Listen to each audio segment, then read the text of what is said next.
Today's guest is Gary Gracia, a remote worker turned entrepreneur after battling an existential crisis during COVID. Hello, everyone. It's time to put on your dad hat. What's up, Gary? How are you? Man, I'm good. How you doing, man? Not too bad. Not too bad. It's a little chilly in Atlanta. It's very chilly in Atlanta. I'm waiting for it to heat up. We had one good day, and then it already got cold. Yeah. It was like that here too. You play any sports, Gary? I played basketball, and I played pool. I just got into golf. I realized when you're a dad, golf becomes like the best place to get out energy without getting injured. Yeah, I play other small sports, but not that well, like football and baseball. But yeah. I play a bunch of golf too. Oh, really? Yeah. I got a 2-year-old son, and we go out there together sometimes. That's cool. I was fascinated how quick he picked up the club and started swinging. Mm-hmm. So that's something him and I do a little bit. Awesome. I read something that you wrote the other day. Mm-hmm. I am free from the story of me. Tell me what that means. Well, it kind of goes into the story of how I became a speaker. I don't know about you, but during the COVID lockdown, I got depressed. During the COVID lockdown, I had 3 kids under the age of 5, and the youngest one was 3 months. And we were homeschooling. I worked from home, and I was just stuck on repeat. What kind of work? I'm a federal employee, and so we just did remote work. I was just stuck on repeat, just being stuck at home, just being a dad. And I'm also married as well, put that on top of that. And so I don't know, I broke. I broke in a weird way because I didn't have time to exercise. I didn't have time to meditate or do my devotion. I didn't have time to really even golf. I didn't have time to do anything. And so during that time, I just started doing whatever I felt like doing. Like, I don't feel like it. I was just moved by that. Through a series of self-revelation and failure, I got to a place where I read this quote that says, what you do and what you believe cannot be separate. And that revelation kind of broke me because I realized what I was doing was not what I actually really believe. And through that, I was trying to discover, what does that really mean? What do I really believe in? And why am I not doing that? And I may be talking about something where I'm not doing it. And so then that's when I actually understood what really integrity means. Integrity means doing the right thing, whether in peace and whether in war. It's doing the right thing, and doing the right thing is based on your belief. And so when you do the right thing based on what you believe, where you are aligned with what your beliefs and what you do, you become authentic. You become your authentic self. And so it freed me from the story, the negative story that I tell myself. Because there's a story that we tell ourselves that makes us stay where we are. So, for instance, I'll give something easy. I know I was supposed to exercise. I know I'm supposed to be drinking some more water. Yeah. I know I need to drink more water. For sure. But I didn't do it because every time I was, I just don't feel like it. Oh, there's not enough. And so I make a story to validate why I do something, even though I believe something different. So once I became aligned with what I believed and what I did outside of how I felt, I realized I was really free to be what I should have been doing, who I was. So, yeah. Man, how long did it take to get more aligned or get to the level that you're at now? I mean, it sounds like you were pretty far off there for a little while, and now you've gained a lot. How long did that take? So it's still a process. Mm-hmm. I remember it took 2 years to actually get to the point of trying to become a speaker. It took me 2 years. So it took me 2 years just to actually even face my fear, because I remember Will Smith said this, feel the fear and do it anyway. And that was also a very scary thing because I believed I was supposed to do it, but I was scared because I told my story. I'm not that good. I don't have the right words. And so I'm still kind of getting out of it because the story that you attach yourself to is also sometimes attached to a pain that you haven't dealt with, or a pain point. So it's not easy. Like when you actually try to do what you believe, you actually have to deal with a lot of your past, your pain, and the things that you thought you got over, you didn't. Anybody that's done any therapy knows exactly what you're talking about right now, man. Right. I mean, they're like, oh my gosh, I'm doing it. I'm doing it, right? Right, definitely. So you got 3 youngins and you're married. What does a day look like at your household? Wake up the kids. Make sure they get ready for school, brush their teeth, wipe themselves, and get themselves ready for school. Bring them downstairs.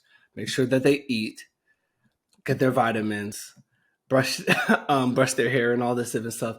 Then get them out the door and then drop them off at all 3 places. I come back home and I really most of the times go straight into work. After I go to work, I have to come pick up the kids. After I pick up the kids, they want a snack. They want to go do something. If it's warm outside, we go outside. After that, we do homework. Then we have to figure out what to eat.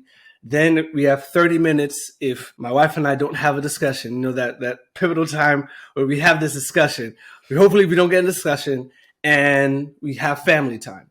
If you have family time after that, around 7:15, we bring the kids upstairs. We put them to bed. Around 8 o'clock, hopefully by 8:15, they're in bed. Then we clean up after ourselves. Then I usually catch up with my wife.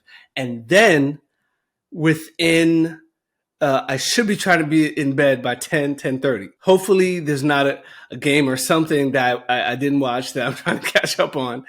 And so that's usually the routine. The new thing that I'm trying to do also is I'm trying to work out in the afternoons instead of the morning. However, in the afternoon, something always happens. So now I'm going to have to try to really go to sleep at 10 o'clock in the morning so I can wake up at 5 to start exercising. So that's the day that I'm going to, that usually happens, and the day that I want to happen. Okay. So does your wife work? She is working. She's working as a teacher in the public school system. How do you feel about that? Do you like that she works? Is that something that you looked for in a spouse when you were searching? Good question. I grew up in a 2-parent working family. So I was kind of used to that. But I did hear something from Miles Monroe that said, you want to work your wife out of a job. I kind of did that, which was cool. I enjoyed that. So I don't mind her working, but there's a cost to everything. So your wife works, but you don't see her as much because when she comes back home, she's not here sometimes. So she has to debunk and stuff like that. But when she is home, it's cool. But sometimes, I don't know if you've ever had the opportunity of your wife to being at home. Sometimes you can mix work and home. And it seems as though, like, if I'm home and let's say I have a free time, she may ask me to do some things. Or we can get into a discussion that may be long and we shouldn't be having the discussion. So it's sometimes difficult to kind of detach home and work with that. But yeah. I can see that. One thing about my wife and myself, part of the reason we came together so well, or I feel like our relationship is so strong, is we're both, I don't want to say achievers, but she's quickly becoming a leader in her company, and we kind of feed off of each other, trying to be the best people that we can be. And I will say this, it is in Texas, a lot of conservative folks in Texas, you know that, I'm sure. right. My peers are like, oh, your wife works, or and when I talk about my wife working, it's she's a savage at work too. She's good. Okay. Right. And they're like, oh, she is. And they look at me like, does that present any sort of problems? And for me, it's a big no. So I like to ask people, is that something, if your wife works, I want to know how that makes you feel, and how that, it also changes things for me as a father. Like, I got to do more things. I made dinner last night. I cleaned up for dinner last night, all those things, which isn't a big deal. I like making dinner, quite honestly. Okay. But there's also things that I participate in that, maybe my grandfathers and fathers didn't. Doing laundry, doing things around the house that, which at first I was like, I don't know about all this. But now that, that the house is nice and clean and and we work together on it, it's not like I do all of it by any means. She's still, like I said, in there. Right. But it's good. It's good. Lee, let me ask you a question. You have two ambitious people working together. 2 kids, correct? Just one. Yeah. You have just one. How do you make it work for you? We both worked in the beginning, then we had a kid. My wife stayed home and she just continued to stay home. How does it work for you in view of the dynamic between who does what, who takes the kid, who does this, and is there any power struggle? I want to hear from you about that. Is there any power struggle? I was definitely the lazy one at first. I want to just throw that out there for sure. But it was almost because I didn't know exactly what to do, so I didn't feel confident doing the things. So now that I know all the things to be done, clean the dishes out of the dish every night at 6 p.m. or 7 after we get done eating, just get it done. Right. That's the time it needs to happen. After I got that down, no problem after that. In the morning time, the routine is 6 a.m. we get our son up out of bed. Usually that's me because my wife likes to go to work early. Totally fine. After I understood all the things that needed to be done, I just started handling up. And when she's at the house, she knows all the things that need to be done also. So she handles up as much as she can too. It's almost like, she's better at doing all the house things, if you will. So she probably does more of them. But now that I know, I can definitely contribute better, which it took me a long time to get all those things because, I played sports in high school and college and that sort of thing. So my dorm room was a wreck. It was terrible. And now that I live in a nice, clean house or try to, I can see the benefit of it. So I want to contribute to it. How long have you been married? 3 years. It was almost like I found a person that wanted to evolve with me, and beautiful. I had been in some crappy ones, if you will, some crappy relationships that it was like, oh, you're the provider, you do this, you do this, you do this. And it was just like, man, and they had a bad personality. So I was just like, what are we doing here? You know what I mean? So I was just like, let's find somebody that wants to grow as well, not just me and that sort of thing. So that was exciting. Hey, I got a good one for you. What are some things that fathers or we struggle with today that our fathers didn't have to struggle with at all? For me, and I was actually talking to my wife about this, I grew up in a household where my dad did not have to defend himself in view of, I don't know, he was the man. He did every. My mom gave him the food. She catered to him. My mom did have some leverage. He's the head, but she's the neck. But she didn't have to There was not a lot of talking back. If he said something, it is. Right now, we're in a place, I believe, that men have to kind of validate why they want to do something. They have to kind of question. And I think it's also because, how can I say this in the most appropriate way? Because women have become more stronger and financially independent and take on more leadership skills, which is good. It's hard for them to trust us to do something and for them to just give way to our leadership for some women. So I think that's one thing. Another thing that was difficult is I thought, because the way I grew up in a traditional Christian household, I thought a woman would just follow me. I didn't have to tell her what to do. And then not only do I have to, but I have to explain to her why she would have to do it or something like that. And so, especially in the beginning, that was kind of hard for me. Like I have to, and I'm a person that I don't like to explain myself twice. Yeah. So after a while, it's just like, okay, just do whatever you want. So that's another thing. I don't know if the men of old knew how to be people pleasers because whoever had the stronger personality, and sometimes my wife has a stronger personality in view of certain things. A lot of times men say they want peace, but I didn't want to buck all the time. So sometimes it's just like, if you're so passionate about it, you have so much more words towards certain things, I'm just going to give way. But I also realize that's also kind of faulty. So those are the things that I believe Hmm. were kind of things that we did. What about you? Man, you hit the nail on the head right there.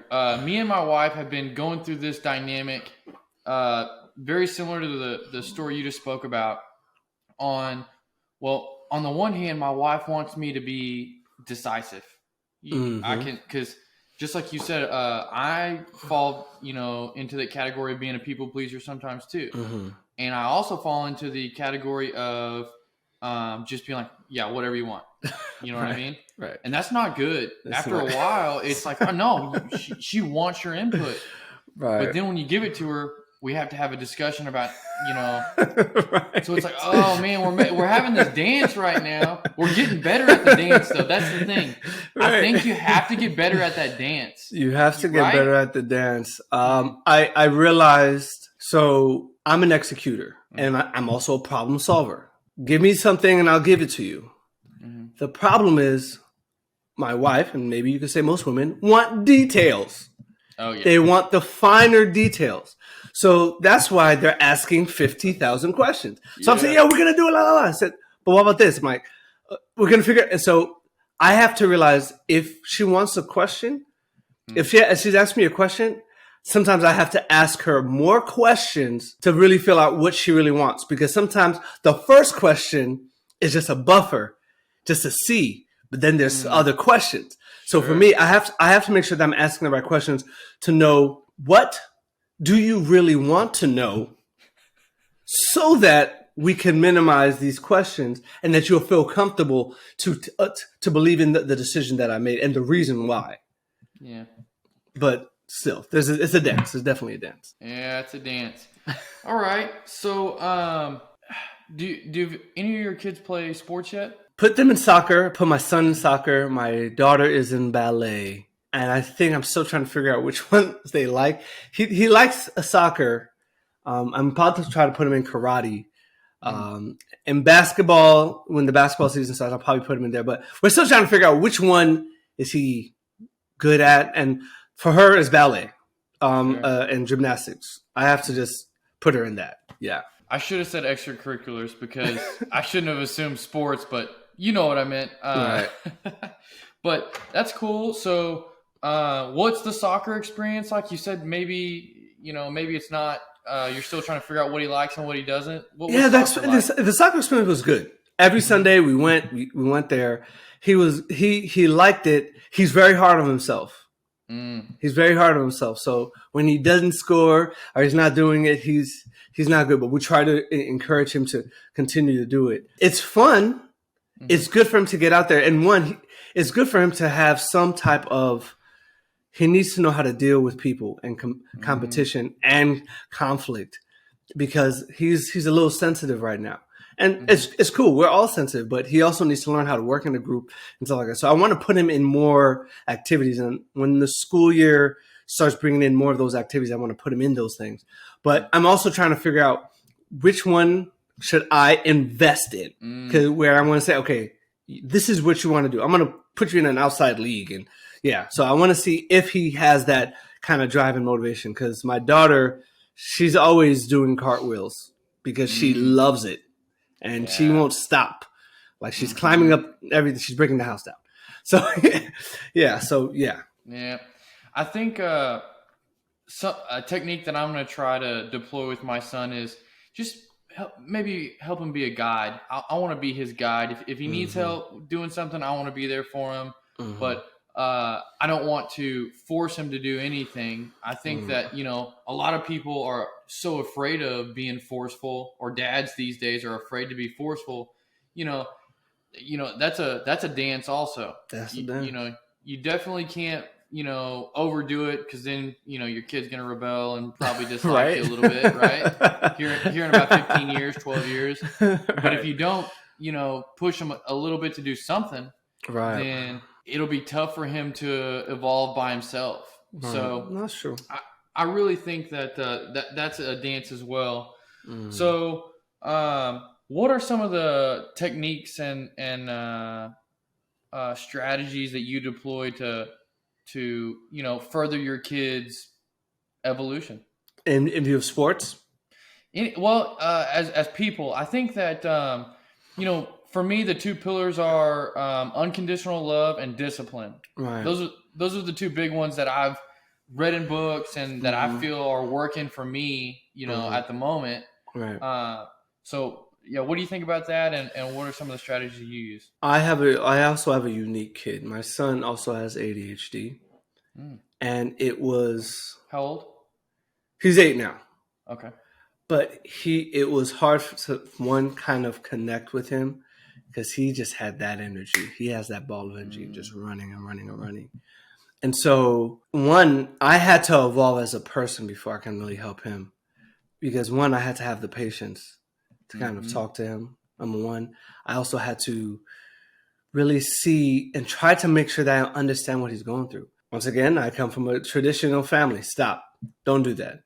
He didn't know how to stop and not to do that. And he just wanted to play. And he has a ball of energy that can't control. And he loves drums. And so I had to kind of see what he needed before he even knew what he needed. And that was actually really key for me. Now that we have more of a conversation, once again, he's very hard on himself. I'm trying to encourage him because I think he wants to be perfect. He wants to be perfect in everything that he does. So I try to encourage him as much as possible. But I also see that he also needs to learn to look at the cup half full instead of half empty. And so I don't know what he's watching. I don't know if sometimes I think it's also me because sometimes I'm critical about myself. Mm-hmm. And when I'm even thinking that I'm probably encouraging him, I'm probably correcting him instead of probably teaching him how to look at the positive first. Mm-hmm. And my wife and I, it's just learning. I'm literally learning on the job how to encourage someone who is unique. And then my daughter, because she was my daughter, I felt like, I don't know if you ever have a daughter, the daughter would take your heart. She will take your heart. And so I'm scared about it. She will take your heart. And because she has my heart, there's more of a confidence that she has more in her. And so it's kind of easier to kind of help her, but she's spoiled. And I realized I spoiled her, even though I didn't want to. I realized that sometimes she's the baby girl, and I did. Mm-hmm. And sometimes I'm kind of harder on the boy because, come on, you want him to be a certain way. So I literally have to evolve on the job. My parents were not that intuitive to be there. So I'm learning on the job how to do this differently, where I'm telling my kid I love them every day. I'm trying to be there for them, but also trying to teach them structure, discipline, and how to be loving, but also to have kindness, but also to be strong and courageous. Man, you said something. So you said your daughter, she's the baby girl. She knows you love her, right? She's the middle child. Oh, that's another thing too. That's another thing. That's another thing too. But you said that she knows that you love her, and do you think the boy might, he knows that you love him too, but at the same time, he wants to, make you proud. Is that really what he's? I think that's a big piece. I see it every day. He wants to make you so proud that he's mad at him. I can remember being a youngin' myself and feeling that way about my father. So yeah. So I'm trying to be more loving and more kind to him. The first one I made a lot of mistakes in. My first kid, I made a lot of mistakes and I'm learning from them. But I'm seeing how, just like how you said, I'm receiving that love. As well as one thing that I'm also paying attention to is your kids are paying attention to your temperament, to your wife, and throughout everything else throughout the day. And so I realize if I'm just kind of going, there's things to do and I'm just kind of going, they're paying attention to that and paying attention to my temperament. And they may see me, not saying that I'm mad, but not saying that I'm happy. sometimes. And so they may actually absorb that as well. So I have to be very mindful of my face, of how I treat them, how I talk to them, and how my nonverbal communication is communicating to them. Man, that's leading right there. So you're kind of describing a business strategy a little bit. Listen, learn, lead. I'm sure that's something that you've heard in the business world before, right? So you were listening to your 8-year-old because he has ADHD and he was doing all these wild things, and you had to, and then you were learning from it, so you were adapting. Like, oh, okay, I can't be, I can't be, and now you're adapting those to your personality. Definitely, and that's leading right there. Definitely. Right? That's the family is a definition of business. Your family is literally a business. Your kids are your investment, and so there's going to be a return on that investment, but it's not immediate. So we have to do our best to try to. I'm realizing your family is literally your business. It will take shape of the leader. It will take shape of what environment you have. And I also am realizing it with my wife, what I give her, she will reflect back to me. And that's also important as well, because the kids are paying attention to that. So this whole dance, I feel like this title of the thing should just be called The Dance, because everything is a dance, is learning how you communicate your vision, learning how people receive your vision, and whether they're a believer in that vision to implement it. Well said, Gary, man. That's right. It's a dance as well. You got that exactly right. So let me ask you this. There's a lot more female workers, a lot more female leaders in the business world. A lot more time is going to be spent from the female side away from the home. You already know my background. My wife's a leader as well. So what do you think that's going to do to the kids in 10, 20, 30 years? What kind of effect do you think that's going to have? I have realized I am very grateful for my wife being home because she took on the brunt of the issues that we had with the kids, but also she was just so in tune with the kids. I grew up in that generation where my parents were both working. Hardly saw my parents. I was somewhat of a latchkey kid. They brought me at school. I was there. I was just as a latchkey kid. In Atlanta? I grew up in Jersey, actually. Oh, okay. I grew up in New Jersey. And I'll be very honest. I don't have the close relationship with my mother. My mom was a physician. And so even with my dad, I have a relationship with him now. But I didn't. I didn't really have that relationship, but they were just working. So there is, for me, what I believe, a place for what the woman gives and what the man gives. I may be the harder one. I may try to teach them. I like to talk. I like to do that. I may encourage, I may give them that love. But there's something about a mother's love, a mother's care, and a mother's presence. And there is, so in 20 to 30 years, as we are becoming more busier, and we want success, we want all this different stuff. I don't know. I don't know what's going to happen, but I do believe that we are not going to build the most emotionally astute people. But I would have to say, watch this. And I'm going to actually ask you, because I actually said something to someone about how the people of the greatest generations in the 50s and 60s, they were I believe they were the most mentally strong. They were the most mentally tough. However, they were not emotionally available because that generation went through a lot. They didn't have a Facebook or anybody else to tell you about what they were going through. They held it in. So they were very, very mentally strong, but not emotionally available. So that's why they were mostly tough. Right now, we are more emotionally aware. We have so many different avenues to express, but we are not mentally tough.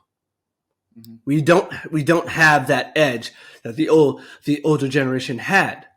So they worked, and some parents were in the home, and my generation, maybe your generation, some mothers were there, and we see how the benefit of a woman being at home. Mm-hmm. But they weren't. So I don't know. What do you believe, based on what I just said? What do you believe this generation is going to be? Because we've already started before not having mothers and maybe fathers being emotionally there, but we were a little bit stronger.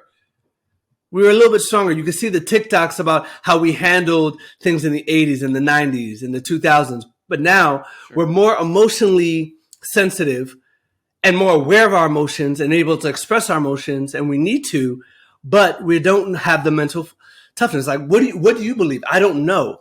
Well, my first thing, to go back to the original question, I think 2 is better than 1. I think both parents in the house is going to be better. I mean, definitely. You need the yin and the yang, the left and the right, the red and the blue, whatever you want to say. You need them both, right? Right. I do think that the more I parent with a strong person, the more I believe that all of the things, if you will, the things around the house, the things building, raising your kid, all that stuff, they are interchangeable. You know what I mean? Mm-hmm. Nobody's going to worry about who made dinner in 20 years. You know what I mean? Which one of us made dinner? You know what I mean? Right. Nobody's going to worry about which one of us took, folded the laundry. It just it got done, and it needed to get done, and it did. So I'll say that first. Being emotionally aware is, I think, a good thing. But the reason why we're not tough, in my opinion, is because life's really easy, and it's been really easy for for 20 years. I know there's lots of people talking about inequality or whatever the case is, but there's never been an easier time to stay alive, if you will. It's really easy to get food and water. I mean, in 1921, it wasn't. You can't say that. It was really easy to get food and water, right? Right. So I think that we're going through this time where we just need to, figure out modernity, and that's kind of what this show's about. I'm thinking it's about is, man, we went through some really hard times, which made easy times. Those easy times kind of made weaker men and weaker women, and that's kind of what we got right now. How are we going to get strong, right? What are we going to do to get us right, so we can tackle this? And the problems aren't going to, it's not going to get easier. I don't think. I think times are going to get harder. So, as far as the kids go, back to the original question, I think that if we can let them in on kind of what we're talking about today, let them understand that, your mom's got a point of view that's important, your dad's got a point of view that's important, your point of view is important. I think it's a day-by-day process, and no one process is the same. So I agree. So I agree. It's a toughie. So when's your next speaking engagement? So I haven't actually scheduled. I actually canceled one in January. I haven't actually started my schedule. Okay. Yet. I'm about to, because I'm actually revamping my website and all my calls to action. So I will probably put that all in my website, but I'm going to put a marketing push within probably February or March. But yeah. You do all your own marketing and web building and all that stuff, or you got some people? I have some people. Okay. You can't do it alone. Sure. Can't do it alone. Definitely. When's your next speaking engagement? I'm not sure either. I got you here now. I got a couple folks that have reached out and like the idea of this podcast and that sort of thing. Right. So honestly, this right here, what we've been doing is a great test and a great thing to do and see which guests I'm gonna have in the future. All right, that's good. Gary, one more thing. What are some of the things you talk about at your speaking engagements? Give me a couple points. One of my points is I talk about integrity and authenticity.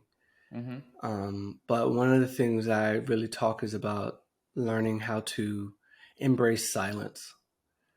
We are very, very busy. Our minds are very busy. Our phones are very busy.